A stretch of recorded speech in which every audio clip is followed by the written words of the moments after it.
Halo pemirsa, apa kabar? Senang sekali kita bertemu kembali di Reportase Weekend.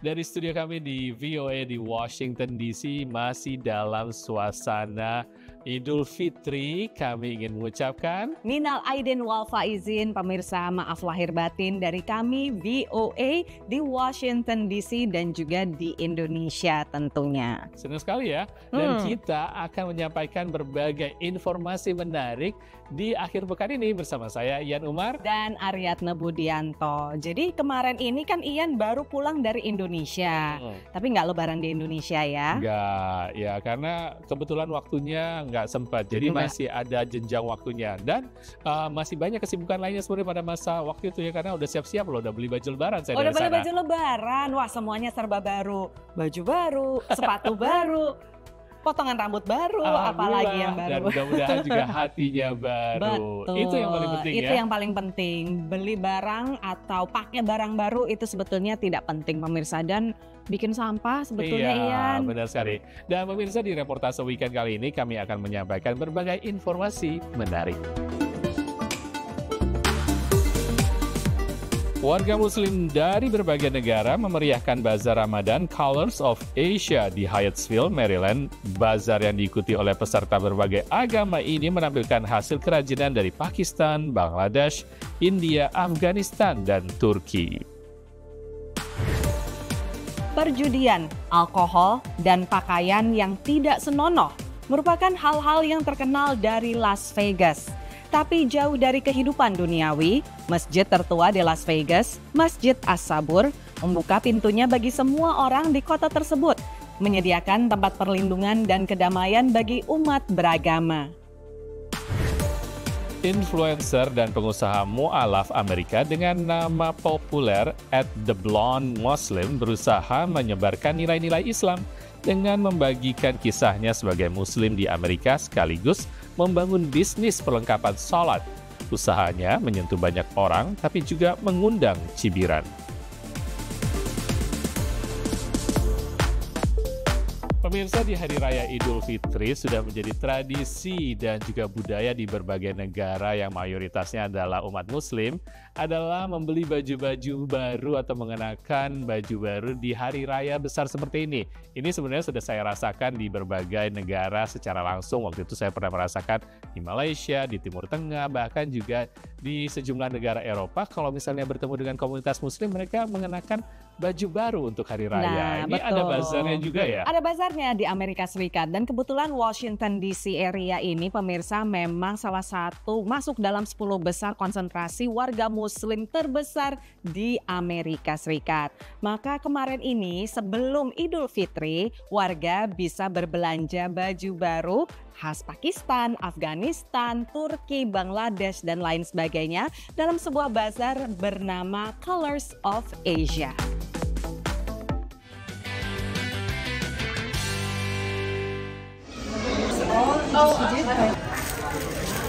This is a Eid collection. That's why we here.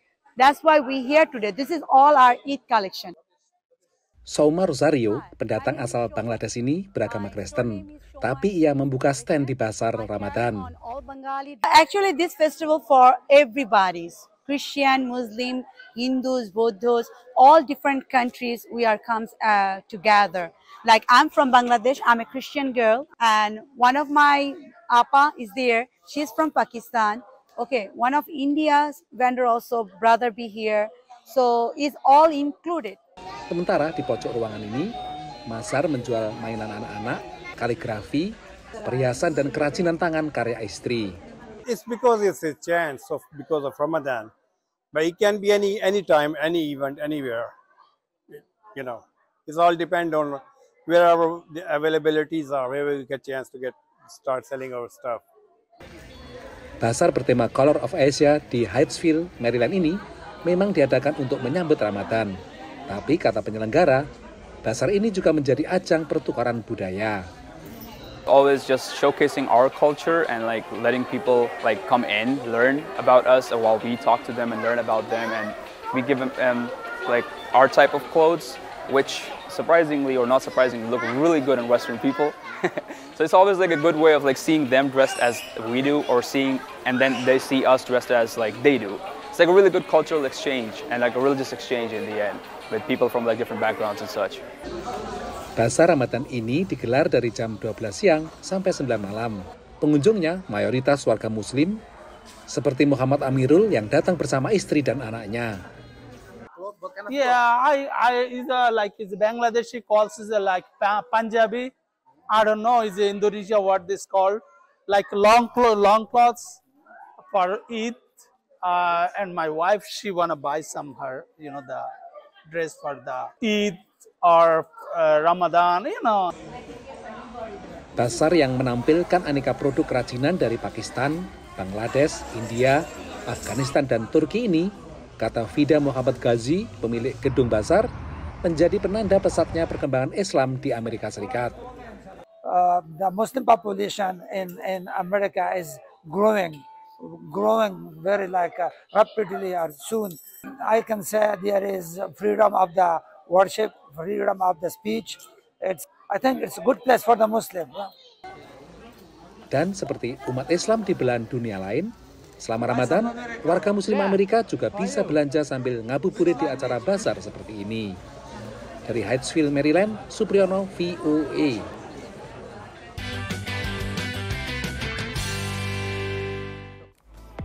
Seru banget ya pemirsa, kita bisa melihat berbagai produk dan juga busana khas dari Afghanistan, Pakistan, India, Bangladesh, Turki, itu meriah sekali. Tapi jangan terlalu keasikan fokus hanya dibeli baju tentunya. Sebelum kita merayakan Idul Fitri harus bayar zakat dulu, harus sedekah dulu, habis itu baru sisanya boleh lah. Pemirsa, masih banyak liputan lainnya, jangan kemana-mana, kita akan kembali setelah pesan-pesan berikut ini.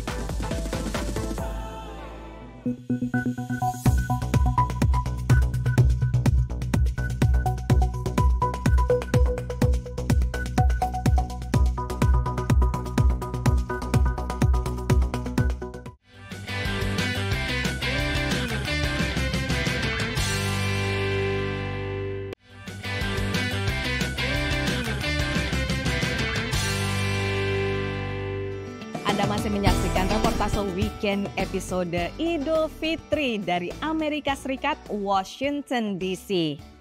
Islam merupakan agama dengan perkembangan terpesat di Amerika Serikat dan bahkan menurut riset diperkirakan pada tahun 2050 Islam akan menjadi agama terbesar kedua di negara ini setelah Kristen. Dan makanya banyak sekali kita lihat sekarang masjid-masjid bermunculan di berbagai kota di Amerika Serikat, termasuk juga di tempat-tempat yang tidak kita pernah sangka ya sebelumnya. Yaitu di Las Vegas. Namun tidak jauh dari kota Las Vegas ada masjid, salah satu masjid tertua di Amerika yang memberikan tempat bagi para jemaah Muslim untuk beribadah tidak jauh dari kota Las Vegas.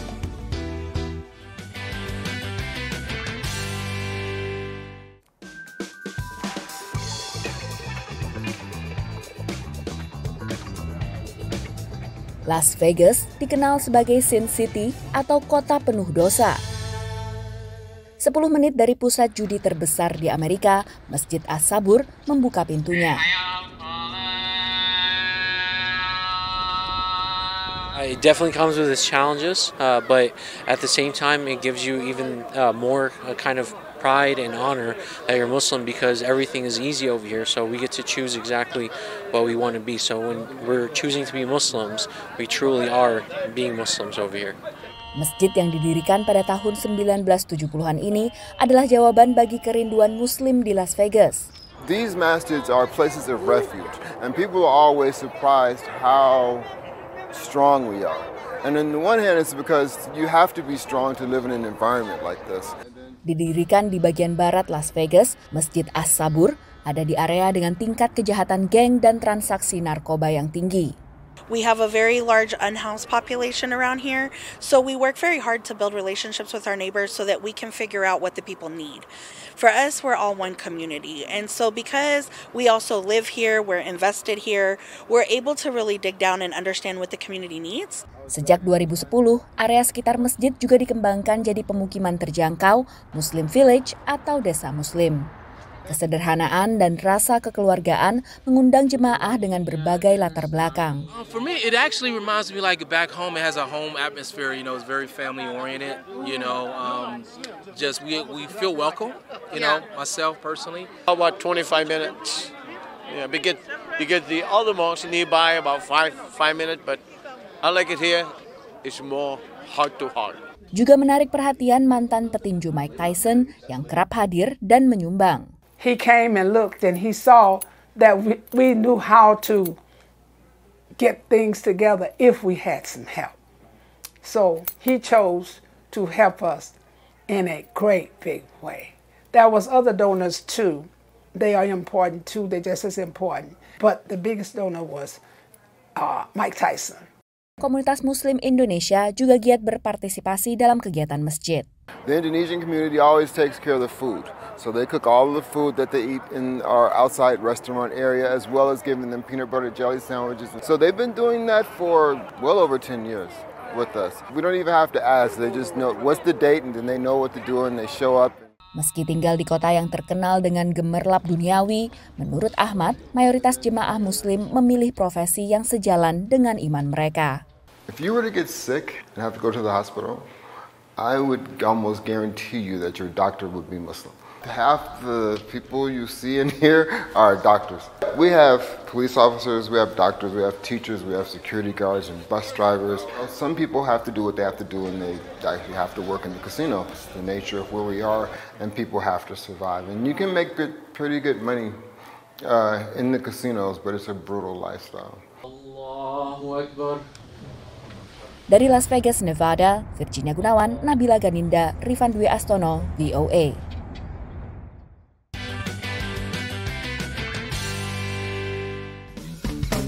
Ya, saya juga kebetulan pernah berkunjung ke Masjid As-Sabur, pemirsa. Mungkin sekitar 10 tahun lalu, di mana komunitas Indonesianya masih sedikit di sana. Tapi sekarang berkembang dan justru malah mereka menjadi andalan untuk konsumsi masjid ya. Setiap ada acara masjid yang terkenal adalah makanan Indonesia. Iya, terima kasih sekali ya dengan jemaah Indonesia tadi. Ya. Dan di Masjid As-Sabur ini, salah satu jemaahnya yang terkenal juga adalah Mike Tyson, pemirsa. Seorang selebriti dan juga atlet tinju. Tapi ngomong-ngomong soal selebriti, kita akan melihat update dari dunia hiburan bersama Gandhira Pratama di VOA Entertainment Update.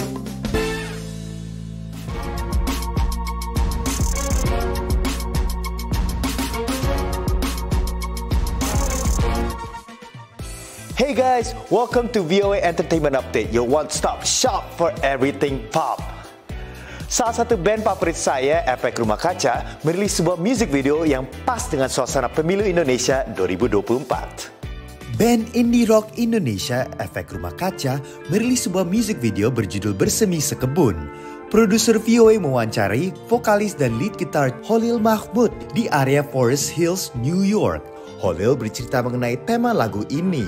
Dan lagu ini ingin memberi perspektif bahwa ya nggak apa-apa kita kalah atau gagal, tapi yang paling utamanya bukan kekalahannya, tapi kapan kita harus bangkit lagi dari kekalahan dan kegagalan itu hingga suatu saat kita bisa mendapatkan kemenangan-kemenangan. Jadi momennya itu harus bisa kita gunakan untuk bisa bangkit dari kekalahan itu supaya perjuangannya ada hasilnya gitu. Menurut Holil, musik video karya kolaborasi bersama seniman Irwan Ahmed dan Tita Salina yang dirilis beberapa minggu sebelum pemilu 2024 cocok dengan suasana politik di Indonesia saat ini.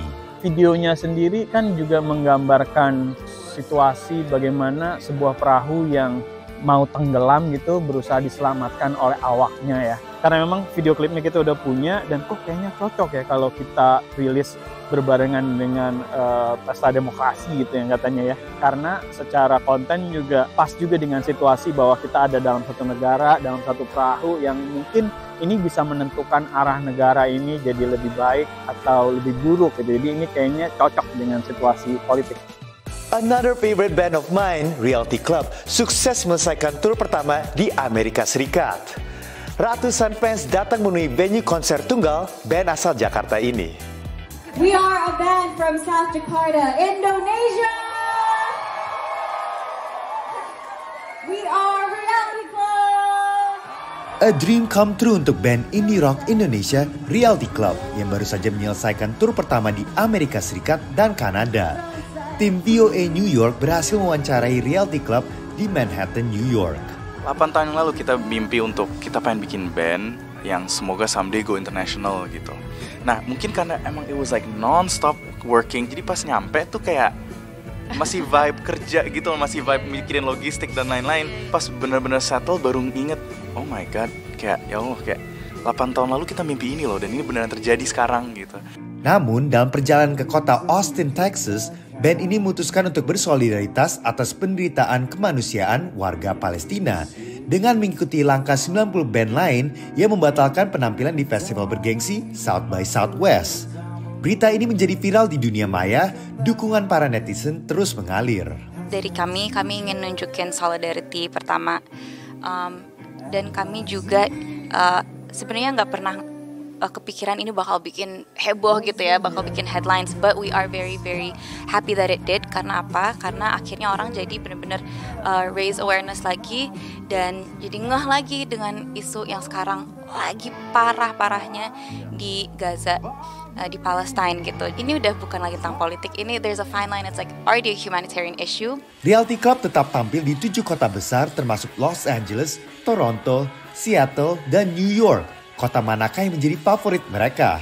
Well, I'm gonna say New York karena sentimental sih kalau New York for me. Kalau gue LA mungkin ya. Kayak ada vibe nyantainya aja gitu sih kayaknya. Kalau buat gue New York sih. New York karena it's the last show. Jadi mungkin karena last show juga kita udah nggak harus jaga stamina atau apa lagi. Abisin aja full all out. And on top of that juga ticket sales paling banyak di New York. Lalu setelah tur ini, apa rencana band ini ke depan? Pulang dulu. Pulang, ada yang kangen. Dan we wanna get to the studio again sih sebenarnya. Karena album ini walaupun keluarnya rilisnya 2023, sebenarnya kita proses bikinnya tuh udah dari 2020 produksinya. Jadi udah lama banget nih kita rasanya nggak bikin lagu gitu. Kita juga pengen ada kayak semacam homecoming tour. Jadi habis albumnya rilis tuh langsung Asia Tour, tapi belum Indonesia Tour, jadi belum dibawa ke kota-kota di Indonesia.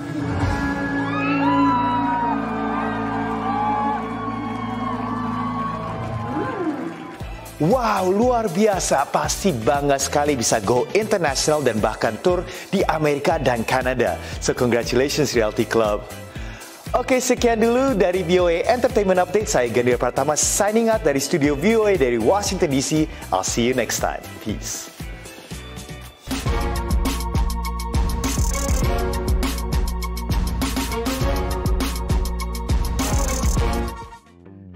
Terima kasih Gandira untuk update-nya dari dunia infotainment yang selalu menarik dan selalu menghibur. Apalagi pada saat lebaran seperti ini pengen tahu dong cerita-cerita tentang dari dunia entertainment. Iya betul. Nah pemirsa, sekarang kita istirahat lagi tapi jangan kemana-mana karena setelah yang satu ini kami akan segera kembali dengan liputan yang tak kalah menarik.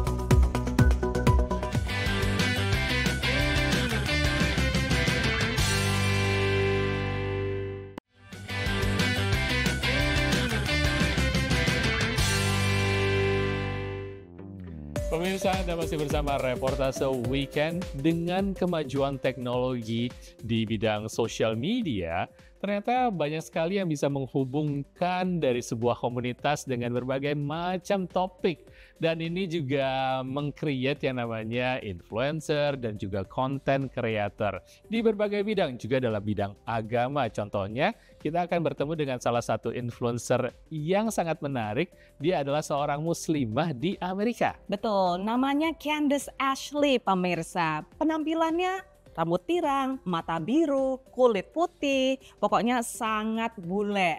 Nah tapi ia adalah seorang muslim dengan nama panggung The Blonde Muslim. Hey guys, Assalamualaikum, good morning. Ketika memutuskan menjadi Muslim 6 tahun lalu, Candace Ashley tidak menyangka perjalanan spiritualnya akan membawanya menjadi seorang kreator konten dan pebisnis. I feel like being Muslim has been the biggest life hack because it's given me the set of tools. Like it hasn't changed who I am, but it's given me the tools to navigate this life in terms of mindset. Sempat menyembunyikan keislamannya, Candace harus rela dikucilkan keluarga dan teman-temannya setelah membuka diri. I had 2 Instagrams. I was living a double life, trying to please my family and friends, and also trying to find my place as a new Muslim. So my best non-Muslim friend said, you need to commit to yourself and you need to be authentic to yourself. Stop trying to live for both groups. And she does hair, so she said can't you just put the blonde Muslim? 4 tahun lalu, Candace akhirnya mantap menggunakan nama The Blonde Muslim, alias si Muslim berambut pirang, di semua platform media sosialnya. Hi guys, Assalamualaikum. Seiring waktu, dengan semakin seringnya ia berbagi pengalaman sebagai Muslim di Amerika, semakin banyak warganet yang tertarik mengenal Islam lebih jauh. Kini, akunnya diikuti oleh setidaknya 400.000 followers di Instagram, TikTok, dan YouTube. Peluang usaha muncul ketika ia kewalahan menanggapi banyaknya followers yang meminta saran dan tips belajar Islam bagi pemula, termasuk pertanyaan di mana membeli mukena dan perlengkapan sholat. And so I realized for me, I don't even know where to buy these things in America. You know, there's one popular Arabic store, I can go there. If you go online, everything's super expensive. So I just decided to design it for me and for my friends so that nothing is deterring anybody from praying. Ia lantas mendirikan 5 September lalu, nama yang dipilih untuk mendorong orang menjalankan kewajiban umat Islam untuk sholat 5 waktu. Ia juga menjual sajadah, tasbih digital, Al-Quran, hingga buku elektronik yang memperkenalkan dasar-dasar ibadah dalam Islam. Pelanggannya berasal dari Amerika, Timur Tengah, hingga Eropa. Salah satunya Victoria, pelanggan mukena dan e-book 5 sekaligus follower The Blonde Muslim sejak 4 tahun lalu. And I purchased it, and it was so informative because she's created basically like a course about Islam, but for reverts. And then after going through that course and just talking with other people, other Muslims in my community, in my area as well, I decided to revert. Sementara, saking sukanya, Heather membeli 5 potong mukena. They're beautiful.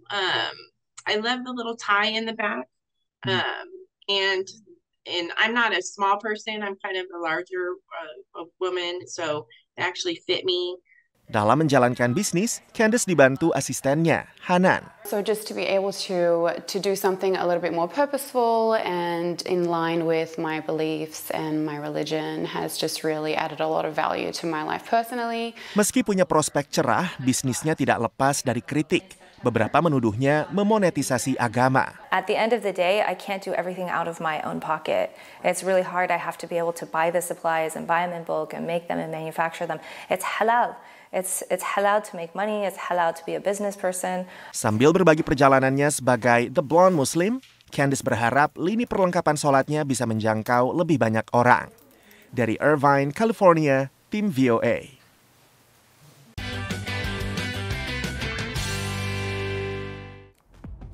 Ya, kenalan dengan Blonde Muslim tadi sekaligus menutup reportase weekend episode Idul Fitri di Amerika Serikat kali ini, pemirsa. Dan atas nama segenap kru dan juga tim kami di Washington DC dan juga di Indonesia mengucapkan selamat Hari Raya Idul Fitri. Mohon maaf lahir dan batin. Kita pamit dulu, saya Ian Umar. Dan Ariadna Budianto. Dan jangan lupa untuk berkunjung ke media sosial kami dengan handle VOA Indonesia. Sampai ketemu lagi minggu depan. Dah.